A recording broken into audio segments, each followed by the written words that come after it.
Nous voici dans la mine d'argent du Vallon du Fournel, en compagnie de François, notre guide, et de Bruno Ancel, l'archéologue de la mine. Des premiers mineurs du Moyen-Âge à ceux de la Révolution industrielle, découvrez l'histoire de cette exploitation minière. Donc là, j'allais vous montrer ça après. Là, on va sur le circuit touristique.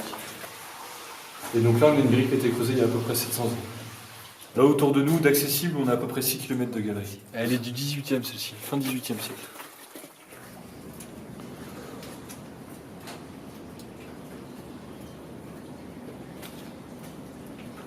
Et là, on est en train de passer sur un sol qui a été recreusé au 19e. C'est pour ça qu'on peut repointer cette ligne. Alors, la mine de l'Argentière, elle démarre certainement autour de l'an 1000, au Moyen-Âge. On ne connaît pas exactement la date précise puisqu'il n'y a pas d'archives pour cette époque-là. Et les datations qu'on peut faire quand on fait de l'archéologie, c'est jamais très précis. Mais très rapidement, il y a les pouvoirs locaux, notamment l'archevêque d'Embrun, qui essaye de réclamer des droits sur les mines, des taxes.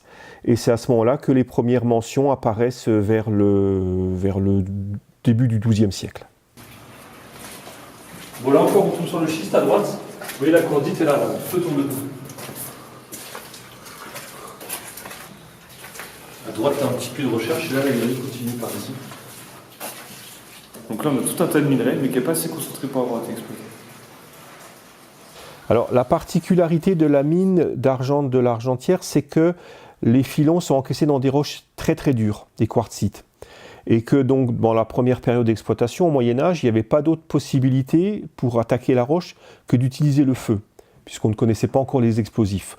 Essayer de tailler la roche avec des outils en sculptant la roche, c'était peine perdue, la roche est trop dure. Donc ils faisaient des feux sous terre pour briser la roche. C'était une technique qui était parfaitement maîtrisée autrefois, qu'on a complètement oubliée aujourd'hui. Et la conséquence de cette technique, c'est qu'il faut du combustible, du bois. Et alors, dans un premier temps, les historiens qui se sont penchés sur la question au XIXe siècle pensaient que des mines comme celle de l'Argentière étaient à l'origine de la déforestation.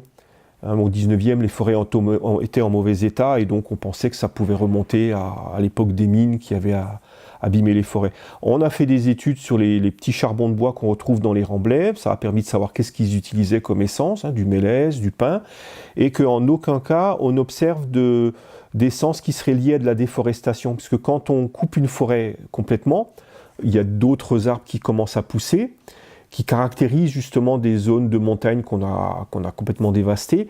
Et les mineurs, ils sont tentés de prendre ce qui reste, et ça, on ne l'observe jamais.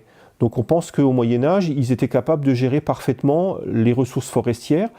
Ils devaient d'ailleurs les partager avec les communautés locales, et qu'en fait, ils faisaient du développement durable déjà au Moyen-Âge.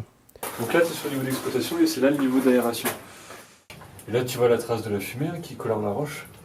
Et du coup, l'âge de la roche aussi, du creusement de la roche avec les caissons de calcaire qui s'accumulent. Tout le blanc là. Alors pour la petite histoire, on pense qu'ils ont utilisé entre 200 et 300 000 stères de bois pour creuser tout ici. Alors c'est justement parce que la mine a été exploitée avec le feu qu'on a pu faire des datations précises des travaux anciens. Puisque quand on fait du feu, on a des déchets, des charbons de bois qui vont rester, qui sont mélangés avec les déblais miniers à l'intérieur de la mine ou à l'extérieur. Donc en étudiant ces remblais, en faisant des coupes stratigraphiques, on a pu prélever des charbons, différents niveaux. Et ces charbons, on peut justement obtenir des datations qu'on appelle par le carbone 14. Une histoire d'isotope, donc on mesure combien il reste d'isotopes et on a l'âge du charbon. Et ça nous a permis de faire remonter le début de l'exploitation avant les premières dates données par les sources écrites, qui étaient donc du 12e, et là on a pu remonter vers l'an 1000. Et d'autre part, il n'est pas assez puissant le filon, là il fait quelques centimètres. Donc il vaut quand même faire le choix de le suivre dans la roche, ça nous donne cette salle. Et là, ce qui est bien avec ce point de vue-là, c'est qu'on voit bien que le filon il descend vers la gauche. Donc l'extérieur, le début de la mine au Moyen-Âge, c'est une cinquantaine de mètres par là. Là, ils s'arrêtent juste au bout. Là, ils arrivent carrément sur du schiste et ils savent qu'il n'y a aucun intérêt à continuer. Là, dans un des réseaux de recherche les plus denses de cette mine, là, on a plusieurs centaines de mètres de galeries, dont la majorité mène à rien, à part une galerie unique. Alors, la mine d'argent de l'Argentière, c'est plus précisément une mine de plomb argentifère. On trouve 1000 fois plus de plomb que d'argent. Mais l'argent rapporte plus, donc c'est pour ça qu'on l'a appelé mine d'argent. Et on pense que le minerai qui était extrait ici devait être transporté, il devait peut-être être purifié, il y avait des ouvriers à l'extérieur qui devaient le concentrer, en le cassant en petits morceaux, en le triant. Mais ensuite, on pense que le minerai devait partir ailleurs parce que l'étape suivante, qu'on appelle la métallurgie, on fond le minerai, ça produit des déchets, on appelle des scories. Et on n'a pas trouvé une seule scorie à l'Argentière, pourtant on a bien cherché. Donc on pense que le minerai devait partir ailleurs, alors où peut-être à Embrun, peut-être à Cesana, puisque la fonction principale de ce minerai, c'était donc d'obtenir de l'argent pour battre de la monnaie.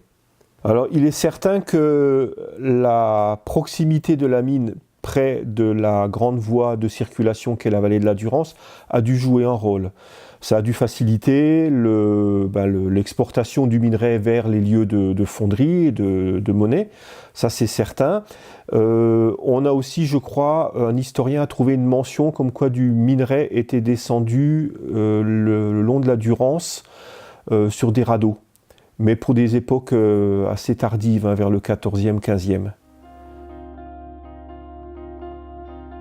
Pour conclure, un tour au musée nous a permis de retrouver certains outils utilisés par les miniers.